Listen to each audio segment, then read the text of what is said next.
My next guest takes on Kaytlin Neil coming up here this Friday at Bellator 183. It's Brooke Mayo joining me here on the program for the very first time. Brooke, how are you? Good, how are you? I'm doing very well. Appreciate you taking the time. What were you just doing? It looks like a jiu-jitsu class. Yeah, I teach intro to gi 3 days a week here at Ultimate Fitness now. So I think that the classes are growing and people are starting to enjoy coming in and learning more about the gi. So it's been going really well, actually. How did you get involved in combat sports? So it's kind of a long story, but I was a soccer player my whole life, and I ended up going to college playing soccer for St. Mary's College. And early in my freshman year, I noticed I was having a lot of issues with my lower legs and found out I had exertional compartment syndrome, where my muscle gets too big for the fascia. So I was just one of those people that's like hypermorphic and I had exaggerated muscle growth, and it ended up kind of like ending my soccer career prematurely. And so I was looking for something to do. I went to go buy a bike, and I ended up making friends with the guy who sold me the bike, and he's like, "It looks like you really like jiu-jitsu. Like, you should go try." So I walked into a jiu-jitsu gym not knowing anything about martial arts or grappling or none of that at 21 years old, and just immediately got hooked on it. Never stopped then. Okay, so you never watched the UFC or anything like that prior to going into jiu-jitsu? I actually did. I was a fan, of the sport, and, I loved watching MMA, but, when it came to, actual martial arts, I, had never seen traditional jiu-jitsu. I'd never really wrestled or never done Muay Thai or not even Taekwondo or karate as a kid, and people, they're like, "Oh, I've never really trained," but they had done, karate maybe once or twice or Taekwondo, so I legitimately had never done any of that stuff, not even as, a young kid, so, yeah, it was definitely, kind of 0 to 100, hit the ground running. But like I said, I love it, and I think it's, one of the best things that I've ever done in my life. And, yeah, so here I am now. Yeah, for sure. How quickly did you make that transition from jiu-jitsu to all-around, mixed martial arts? Was that something that came shortly after, or did that come a bit later? It was funny because, watching, MMA with my, family growing up, I kind of had always, I guess, had seen what grappling was for MMA, and I was like, wow, it seems really difficult and technical. There's a lot of steps to those moves. So I guess, in the back of my mind, MMA had always been something that had interested me, even when I started jiu-jitsu. So, the first, 3 or 4 months that I was training in the gi, I was like, I want to do an MMA fight. And everybody looked at me like, you're crazy, because they're like, what are you talking about? So I think it was only a year into me training jiu-jitsu when I was still a white belt when I had my first amateur MMA fight. So I didn't even do a jiu-jitsu tournament, no gi tournaments before that. I went straight into MMA fighting. So yeah, like I said, I just was all in right away. Cool. No, I like hearing that. I think that's always interesting to see how someone goes from, starting in one martial art to, going full-fledged. So that's a very cool story. And you mentioned teaching there. Is that sort of what pays the bills for you right now as far as, in your career? Because I imagine, you're obviously training as much as you can too. Yeah, unfortunately not necessarily, just because it's only 3 days a week, and I a little bit more income than that. So my flight job, it's part-time, but that's really what's paying the bills. And then I also picked up a bartending job on the weekends in case I'm not really flying as much during the season. So I have a lot of interesting jobs on top of the training, but it's always hard. I think a lot of fighters balance a healthy training and be all in when it comes to the sport, but then we're also having to pay rent, having to pay just normal bills. You have to get creative with your schedule, and so I've been able to do that. I'm not saying it's not difficult or not is, but I've been making it work. Yeah, no, for sure. You have to, right? It's not something where it's, you can't just jump into the pro ranks and automatically, think you're going to make a teacher's salary. It's not the reality of it. So I commend you for that. Let's talk about your Bellator debut in February. A bit controversial, I thought. Some people felt it was an early stoppage. Do you feel like there's a bit of a double standard with women's MMA and, men fighting as far as referees stepping in and stopping a fight?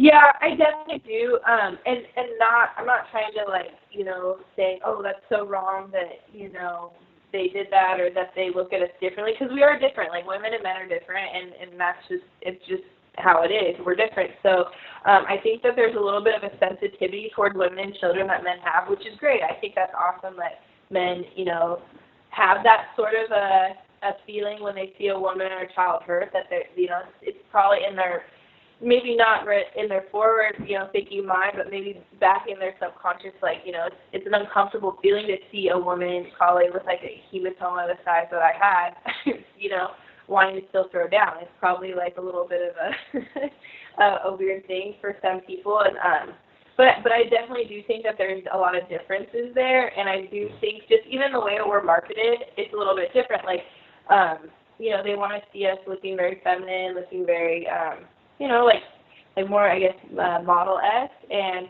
they don't love maybe the Nate Diaz, right? Yeah, I see what you mean. Persona that you know, some of us may naturally just have. So I just think that there's a little bit, we're still working towards, you know, like I think we're progressing a lot in the sport, and I think that we're getting a lot of respect, but I look at the comments on some of, you know, the posts and some of the Oh, that's pages. the worst. You can't do that. That's just, you're looking at the cesspool of society right there. But I'll, you know, on other women's stuff, and I just see some of the things that men say, and it's just kind of, it's disappointing. It's very disappointing. I definitely is setting things backwards a little bit when it comes to, like, you know, the sports. Like, you know, I just feel like we should be respected as athletes, just like any, you know, just like the men. We put in the hours and the hard work, and just like everybody else. So I just feel like in that particular instance, in that February fight, I just felt like I had earned at least 50 more seconds of the fight in the fashion I was fighting. I got hit, yeah, but I took her down right after, and it wasn't like I was cowering or, like, you know, even aware that there was something wrong with my eye. I wasn't even like really trying to protect it all that much. Which is also on me as an athlete. Like, now looking back at it, like, there's things I could have done a lot differently in that fight. And maybe I bit off a little bit more than I could chew when it came to accepting, like, you know, a top 15 ranked opponent on the main card. But when an opportunity presents itself, you can't really say no to something like that. So I'm very appreciative that I at least had that opportunity to go and compete on that stage and get it out of the way really early. And that fight was in February, and this fight obviously is coming up here at the end of September. Did you want that much time off, or did you want to get in the cage sooner? I was begging to get back in, like, basically, like, on Monday. Okay, fair enough. When I went to the doctor right after the fight, they're like, yeah, you have a bruise and you don't have a concussion. So I was like, all right, can I fight next weekend? Because that's just, like, when I was in my amateur career in 2015, I fought 10 times, and I had 14 fights total. So I like to stay busy, and, like, I like to just, no matter what the rule set is, I like to compete. So it was nice. I mean, I guess I had some time to get some jiu-jitsu in. I did Fight to Win Pro, and I did DVI 12. But, you know, it was I was a little bit tough, like, sitting and waiting that long. I was, like, you know, chomping at the bit to get back to fighting again. Awesome. Well, here you are. You're fighting on Friday. How do you feel like you match up against Kaytlin Neil? She's got the 0-2 record. Yeah, I think it's a good matchup for me. I think, you know, I have a lot of skill sets that stylistically will match up well against her. But I respect all my opponents, and, you know, it's a fight. Anything can happen in a fight, so I'm going in there, like, you know, ready for whatever, you know, she tries to do. Excellent. And who are some of the people you're training with helping you get ready for this fight? So I made the switch a few months ago to Team Alpha Male. And that's right. I actually did see a photo of you on social media. Yeah, training over there. How did that get set up with you training down there?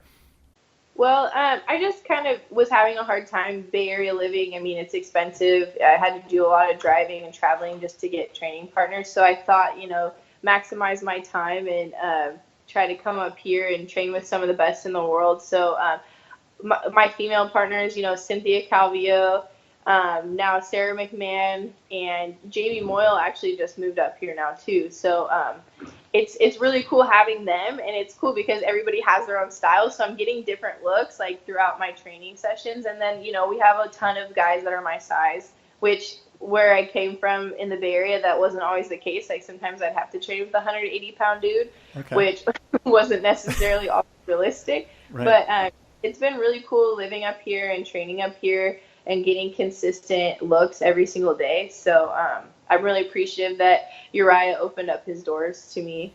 You train with any of the Canadian guys up there? I got to ask as a Canadian, because there's Mike Malott and there's Owen Carr as well who trains up there. Yeah, I actually trained. I see Mike a lot, and then Owen. Yeah, we train together. He's awesome. He's a really funny guy. Okay, good. All right, just checking because then did you find they're typical like stereotypical Canadians? Like Mike's nickname is Proper because they think he's so polite. Do you find that? Yeah.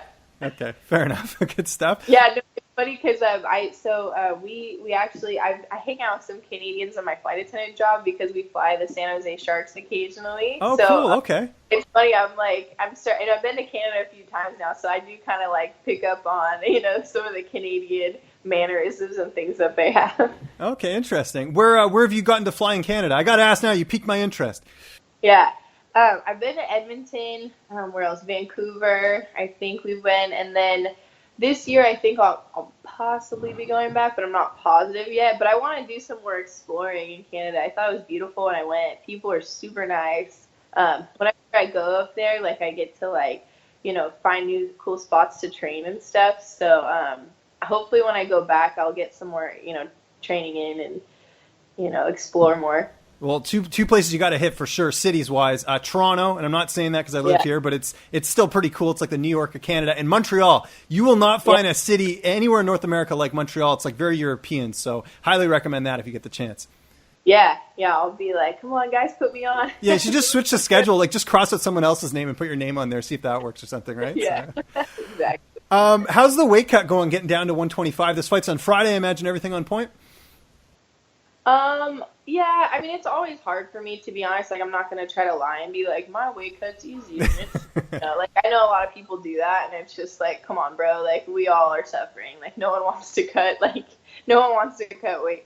So, and I'm pretty big for my weight class. I'm relatively tall and lean already. I competed at Fight to Win Pro at 145, and, which is like pretty much my natural walk around weight. So, yeah, it's never fun, but like I did it. Fortunately, I finally found my own place up here in Sacramento, and just recently. So now I've been able to consistently cook my own food and have things a little bit more under control. So I'm ahead of schedule right now. First time I've been this light leading up to a fight. So I feel really good about how I've been doing my weight cut this time around. Who's going to be cornering you in this fight? I think it's going to be for sure Fabio Prado. He's the jiu-jitsu coach up here. I really love Fabio. He's a really good guy. And then Damian Norris and my boyfriend Nick Pica. Oh, cool. Excellent. All right, that's good. How do you see this fight unfolding on Friday? I want to finish super bad. Like, I always fight for finishes. Like, I don't go in there just to outpoint people. I don't go in there just to, squeak out decision wins, or I try not to, if I can control that. So whatever is given to me, I'm going to take. So whether that's a submission, TKO, KO, I'm just going to try to capitalize on my moments where I can. What do you like doing on your downtime? I know you don't get much of it. You're busy. You mentioned your like 3 jobs and everything else that you're doing. What would I find you doing though for like hobbies and everything? So honestly, I really like cooking a lot. Like, if I'm not doing my full-on crazy weight cut, like, I like to make big meals for myself, my family, friends, whoever wants to come over. I'm really loving cooking. So now that I have my own kitchen, I'm excited again. And I like doing outdoorsy stuff too, when I can. But lately it's been, grind, training, work, and just that cycle. But traveling, something I love to do, and it's good that my flight attendant job gives me that opportunity too. So you get discounts, right, when you get to, because you work for the airline, right? I don't necessarily get a discount because we're private, so is wherever we're charged at the time. So like, I'm not like a commercial airline where I could just jump on any flight and go anywhere, which is kind of a bummer, but it's good in the sense that I can go to Hawaii whenever I want, basically, because we do a shuttle every Thursday to Sunday. Nice. So go there post-fight. That would be a good trip. Yeah, Hawaii's awesome. I love Hawaii so much. Excellent. Before I let you go, are you watching The Ultimate Fighter? Because it's the flyweight season. I know you're in Bellator, but have you been keeping an eye on that at all? To be honest, it's bad, but I haven't had much time to watch any TV. Fair enough. Well, it's a different organization too. I mean, you're in Bellator. I mean, so it's. I imagine it's not that high of a priority, right? I mean, I've been like kind of taking glimpses here and there of like what's kind of going on in this show, and it's interesting. It's interesting. I mean, I obviously think of myself and like where I'd match up, amongst them, but I think it's cool that I mean, it's funny that they're finally doing it. It's probably because Bellator gave such of a push, for flyweight. Really, I think the UFC probably did it because Bellator was, having so much success with building their flyweight division. So it's going to be really interesting to see like how it affects the 135 weight class and how it affects the 115-pound weight class in the UFC, because you're going to see, like people like Paige are coming up and then people like Jessica I are coming down. So, I just wonder how that's going to, play out, when it comes to the fights, because people try to say, oh, strength, and size doesn't matter when it comes to grappling or technique or all that stuff. But if the people are technically on the same level, then it kind of does play a little bit of a factor. So we'll see how it all goes. This Friday, it's Bellator 183 live on Spike TV. Brooke, I can't thank you enough for joining me here, especially on a Sunday. I really appreciate it. Where can people find you on social media? And if you got any thank yous, sponsors, shoutouts, anything like that, the floor is yours. Okay, so you can find me on Instagram. BMAYO1313 is my Instagram name. Twitter is Brooke _, I think 13 Mayo. I'm bad at Twitter, I'm sorry. So just I guess type in my name and try to find me. I'm going to thank, everybody at Uriah Favors Ultimate Fitness, coaches, teammates. Appreciate you guys helping me prepare for this fight. I want to thank my manager, Dan Black, for all that he's done for me in my amateur career and in my pro career. I want to thank all my sponsors. Knox, that's my jiu-jitsu sponsor. I have NorCal Fight Shop, Lana Zegwite, DC Solar, Ziggy Smoke Shop, Kinder's Barbecue, and J. Lou Bags, new sponsor, and then also North Park Soap Company. So I hope I didn't forget anybody, but if I did, I love all you guys, all my sponsors, no matter what. You guys have always been there for me.